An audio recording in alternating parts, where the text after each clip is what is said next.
Nomad Podcast. Hello, people. Today's episode we will have a very special guest, but I won't spoil anything right now. But I just quickly wanted to inform you I'm alone today, so my mom is not here. But let's jump right into the episode, and hopefully you will enjoy that one. So let's go. Hi, and welcome back to another episode of Nomad Podcast. And today I have Adrian with me. And Adrian, why don't you start talking about yourself and who you are and what you do in the Bitcoin space? Yeah, sounds good. Well, a little bit of background on me. I discovered Bitcoin back in 2016.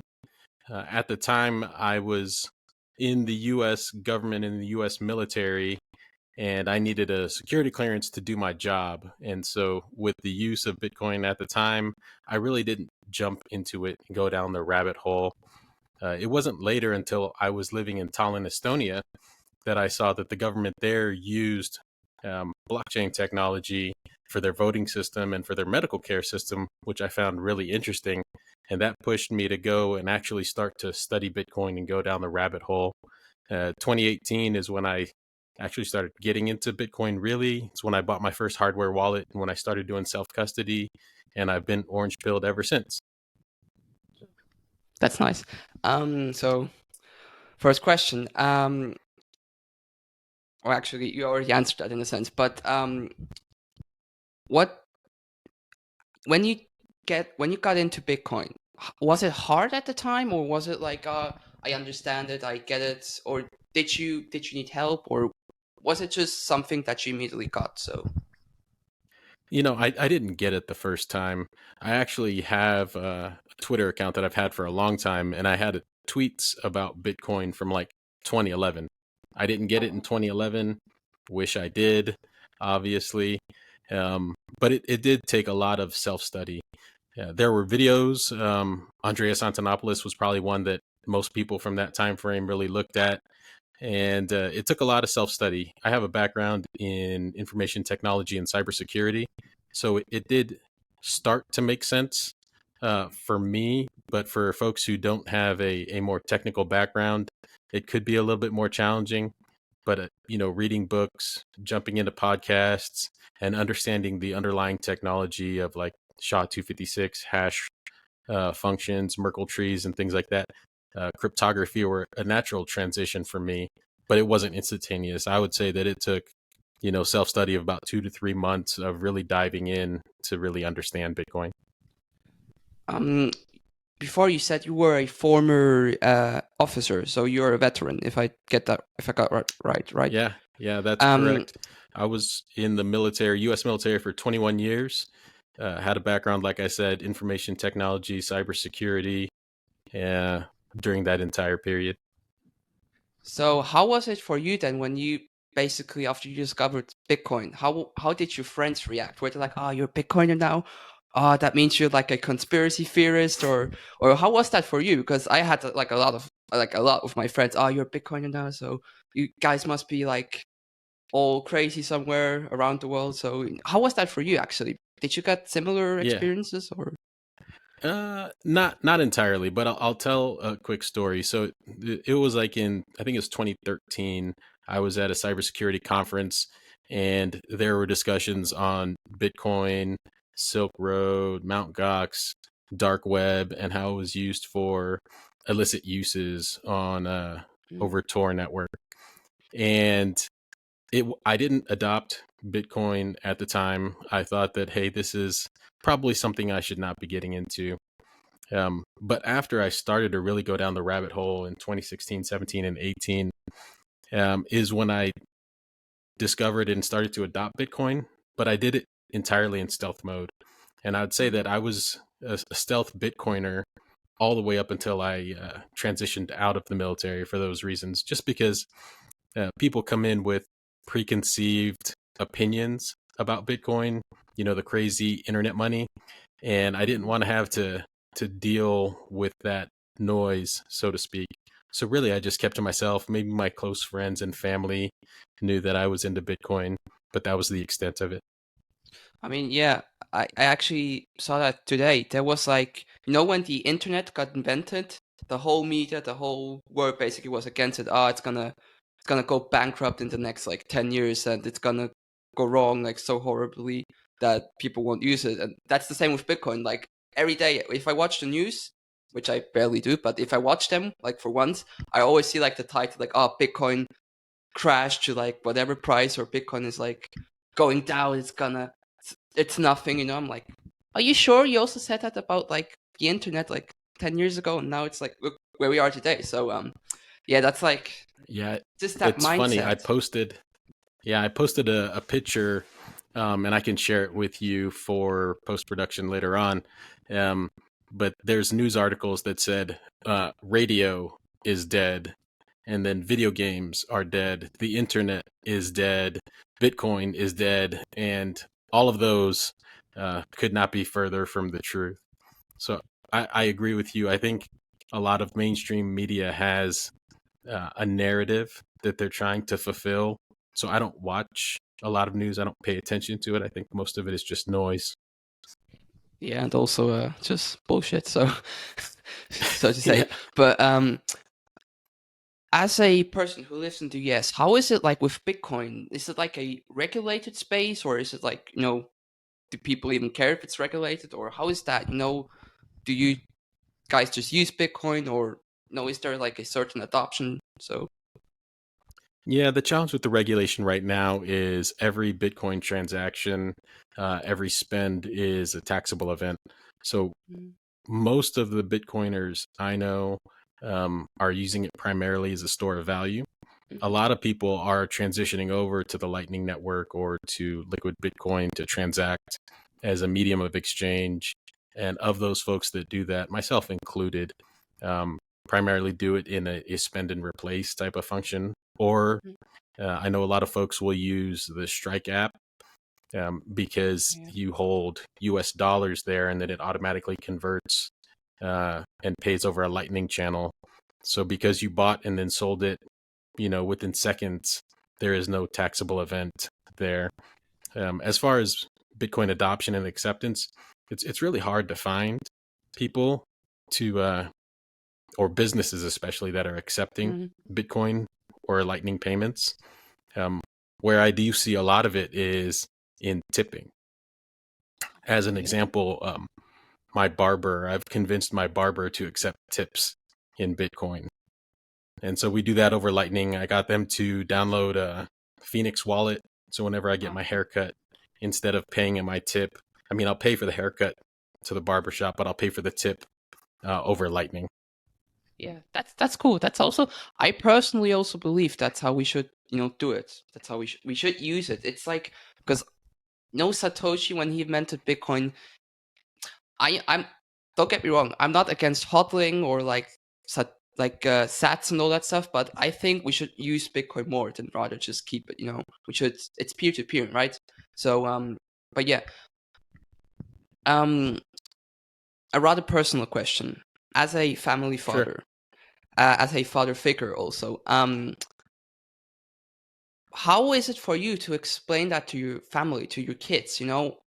How do you explain them in the simplest way what Bitcoin is, or how the blockchain works? Or is there like a simple way to do that, or do you just don't even tell them because it's like too complicated for them?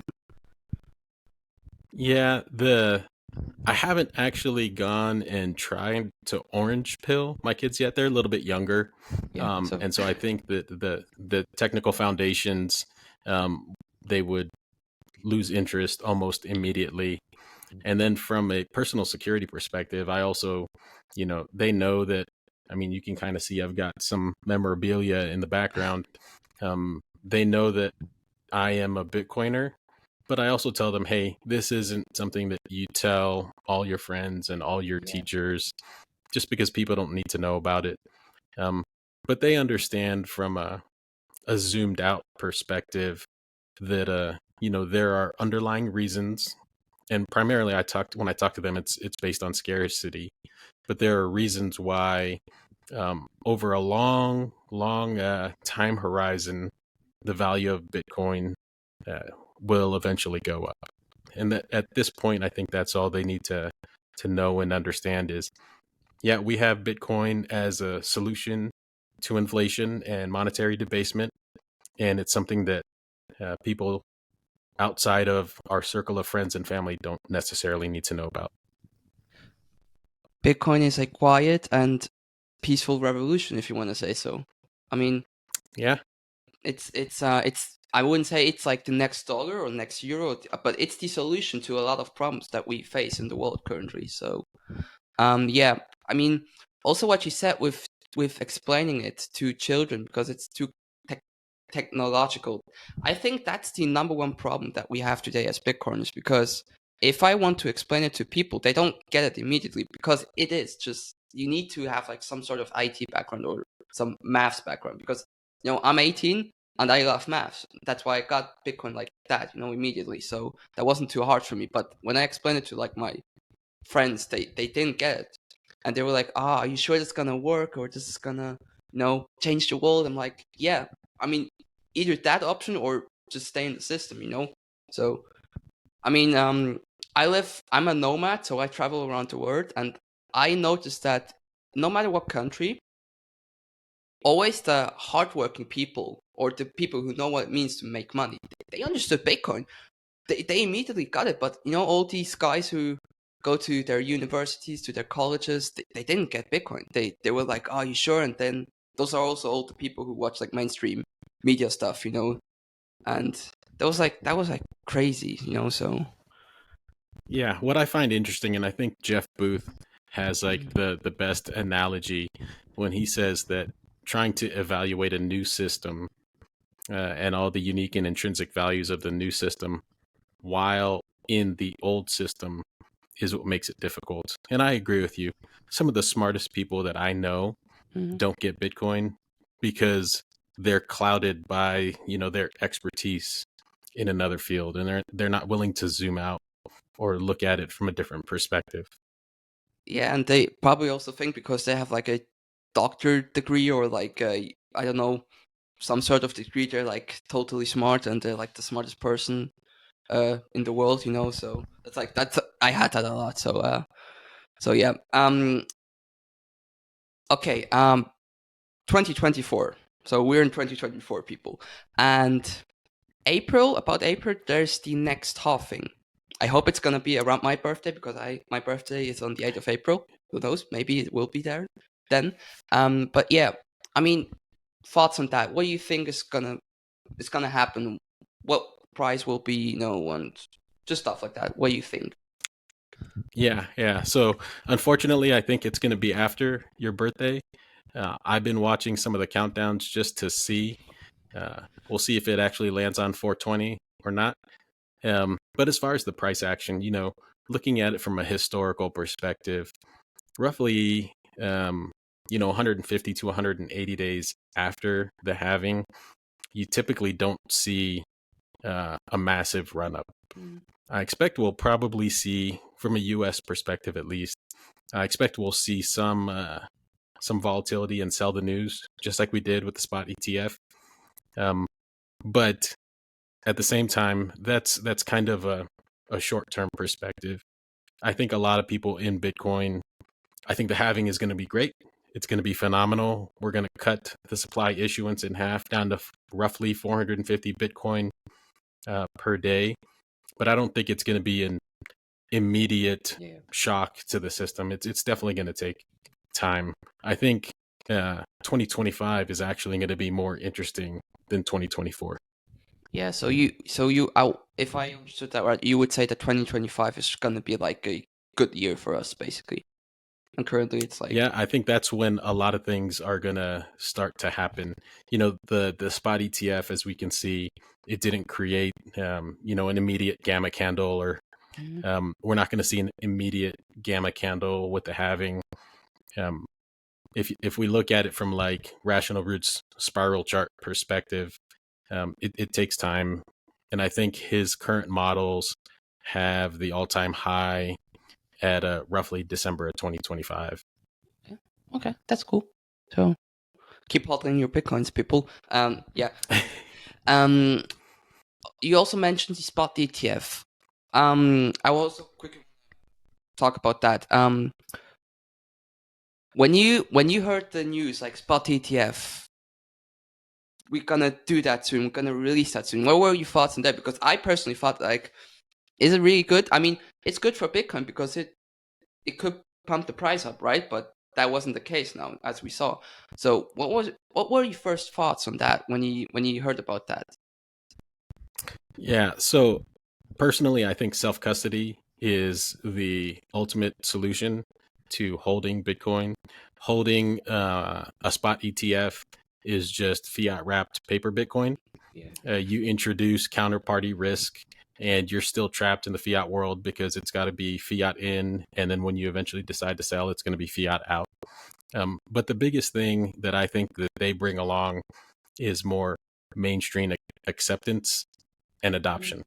If you have the biggest countries in the world with assets under management, on the order of trillions, and they're believers in Bitcoin, then, normies, maybe they take the time to think and look and say, hey, maybe there is some merit or some credit to this asset, and it's not just crazy funny internet money. Yeah. And so I think that's the biggest thing for me with the ETFs. I think that's also, like Larry Fink. Personally, people always say that he's like orange pilled and he understands Bitcoin. I don't think so. He just wants to make money, to be honest. But that's also, I think, I don't want, I don't trust those people, but I think they're good for us because we gain numbers from that. If someone believes the system, but now suddenly the system says, oh, buy a spot ETF or buy a Bitcoin spot ETF, whatever, they're gonna do it, and then eventually they come to us and ask us and want our opinion. So that's like a good input right there. So I mean, also Mike Casario, for example, or Jack Yeah. Dorsey, those are like the ones which are pushing Bitcoin and going into interviews into like Fox Media and CNN, all those medias. Yeah. So I mean, it's not like I don't. How should I explain this?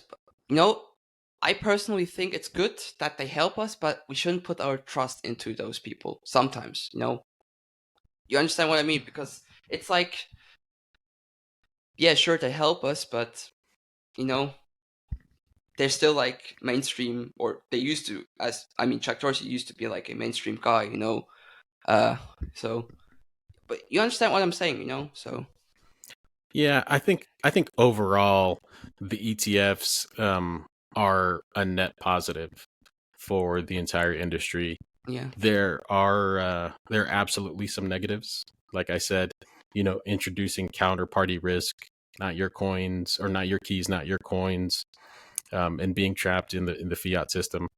But ultimately, it's about messaging. So if there is acceptance in the asset class, then it's going to introduce other people to adopt Bitcoin. And the other part of it too is somebody who owns, a portfolio of assets and has a small allocation to a Bitcoin ETF. If they're paying attention and, over a 5 or 10 year period, that one particular small allocation outperforms everything else in their portfolio, they're probably going to wonder why. And they'll yeah. probably start to study Bitcoin. And so overall, yes, there are negatives, but I think it's a net positive. I mean, also what happened in 2008, like the financial crash and all that stuff. I mean, a lot of people actually had mortgage or houses that were like completely fucked at the end of the day. And I think also, my mom, she was a banker. When about 18, she got into banking, and she immediately, around like 22, she said, I'm gonna go out of that. I'm gonna be self-employed. I'm not gonna continue that path. And she basically told me that in 2008, the banks already knew like 3 years before that something like this crash is going to happen, and that people will lose their houses, their mortgage, whatever. And they just didn't care. They just said, you know what, fine, they lose it, but I'm gonna stay rich. And that's like how can you think like that? Those And plus the money in the bank, that which is like really interesting. If you put money in the bank nowadays, that money is no longer yours. It's the bank's now. Although it's your money that you paid into the bank. That's like completely crazy. So, um, but yeah, I mean, also topic financial crash. Black Swan event. I mean, you guys in the US had like some banks which got bankrupt, right? So, how was that for you? I mean, when you noticed that and when you saw those things happening. Yeah, I think it's an interesting topic. So early 2023, we had three major bank failures: Silicon Valley Bank, Silvergate, and Signature Bank. Um, and at the time, I thought it was, writing on the wall of what's to come and what's going to happen to small and regional banks. And then the government came in and kind of backstopped all the depositors, all the people and companies that bank with those three institutions. So they effectively stopped what was going to happen.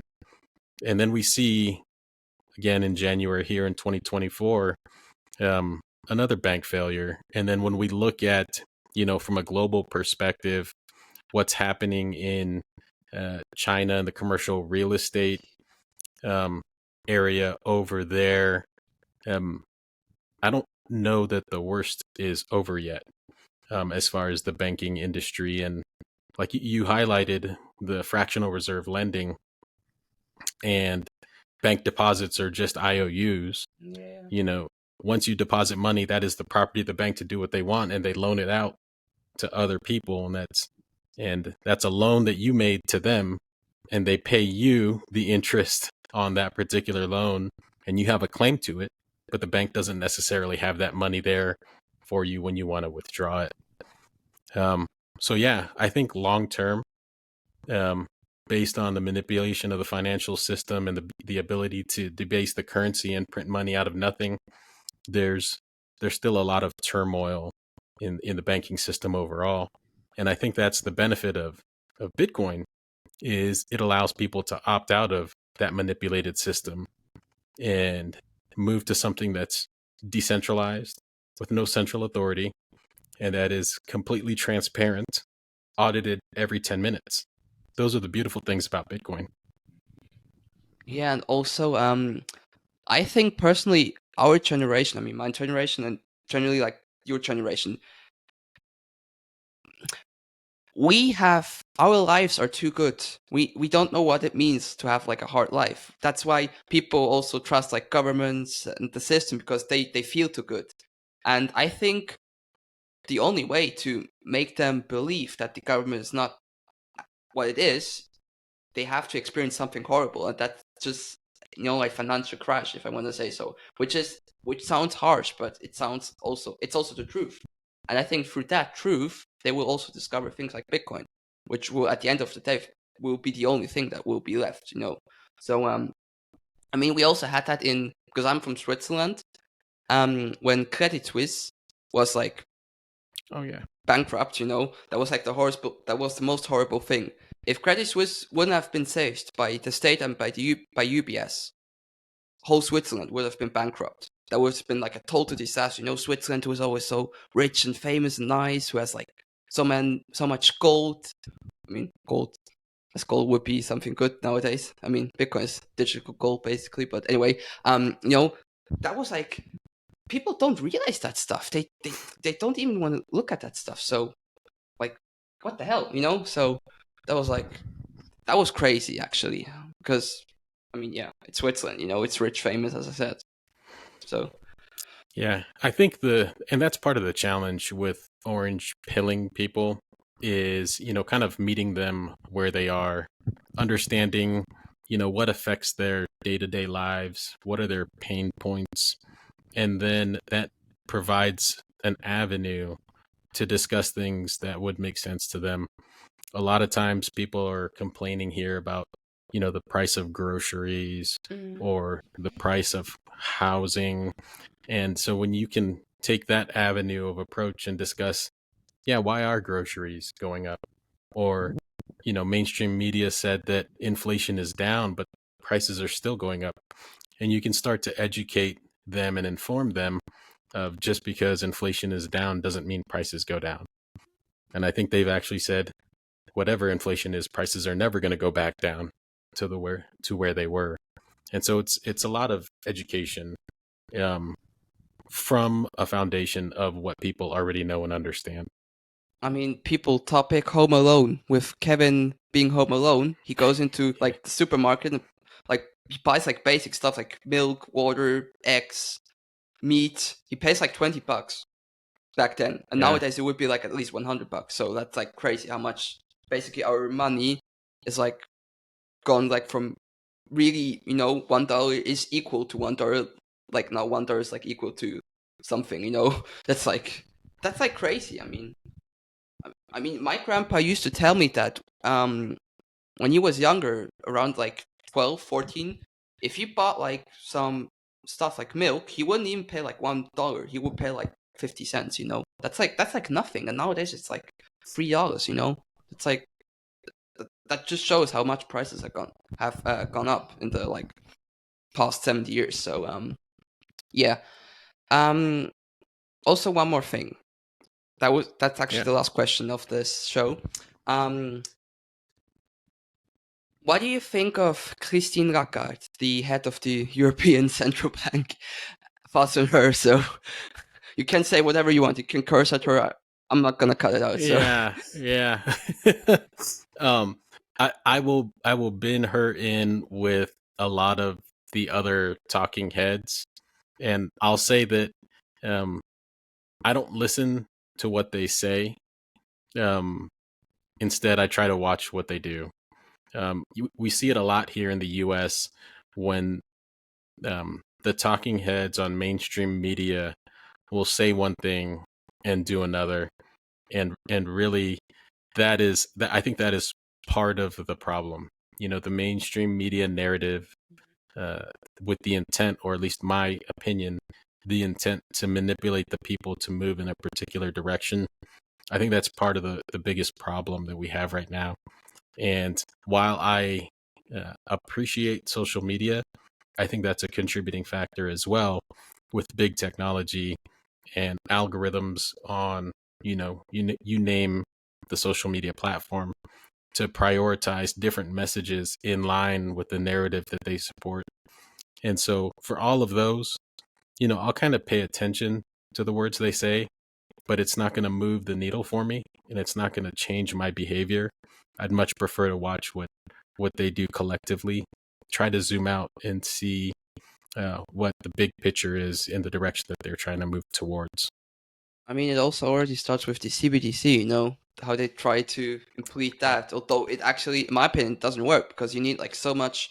I mean, if banks have like two storages full of servers, with all our data, how are they gonna do that with traveling and with ID 2020 or whatever they have planned? So yeah. Um, you also before you also said something about that you just don't bother what people say, and especially in social media. Topic also social media quickly, because I personally believe that Twitter is and LinkedIn are like Bitcoin space, like the Bitcoin space basically. Like Bitcoiners are all on Twitter or LinkedIn, but do you also think we will see some adoption on Instagram or Facebook, or do you think that's like they're like censoring stuff like that? Or Um, I don't personally. I don't think so. I think that the algorithms behind Facebook and Instagram are far too manipulated. I agree with you, as far as LinkedIn and Twitter, especially. Yeah, there's a lot of signal in the noise there, but you've got to make sure that you're following and subscribe to the right people. yeah, And then at the same time, you've also got to step out of the echo chamber and see. I like to go and do what I call argue the opposition, and so I will seek out who's got the best argument against Bitcoin. And so yeah. I've listened to, Peter Schiff and Gammon, George Gammon, Mike Green, who's got the best argument, because I want to have a peek inside of their brain to see, either make me think, maybe I'm wrong about Bitcoin. By the way, none of them have done that. Um, but ultimately, it just reinforces my belief, in the technology the asset, the network effects, the decentralization. But I also think that there are emerging spaces, Noster especially, that there's a lot of signal in as well. And so I think that, the information is out there for people to study and learn Bitcoin. Sometimes they just need somebody to show them the way. Personally, that was like the perfect ending to this episode. So, is there anything else you would like to say, like a message or so? Yeah. Thanks for the opportunity. First, I want to say thanks for having me on your pod. Thank you. And then just for any of your viewers or listeners, if you're not already into Bitcoin, I would say study Bitcoin and get off zero. And when I say get off zero, I don't mean get off zero and go buy Bitcoin, right after listening to this. What I mean by get off zero is get off zero knowledge and learn about, Bitcoin and the underlying asset. Because if you run out the door and buy it tomorrow, the next 20% dip, you're probably going to capitulate and sell because you don't know the underlying technology. But once you study Bitcoin and you understand the opportunity it provides, then you're probably never going to sell, or you're going to, spend and replace. But that's my message: is get off zero knowledge, study Bitcoin. So people, don't be greedy. Study Bitcoin. Don't be greedy. Okay. Dear people, make sure to check Adrian's social media. You have LinkedIn and Twitter, right? Is that correct? Yeah. Okay, I will link that down below. And thank you, Adrian, for joining us on this podcast, on this episode. And so, people, this was another episode of Nomad Podcast. I really liked it. I hope you, the viewers and listeners, did as well. I also hope you did that, Adrian. And thank you. Big thank you to you. And hopefully, see you soon. And bye-bye. Nomad Podcast.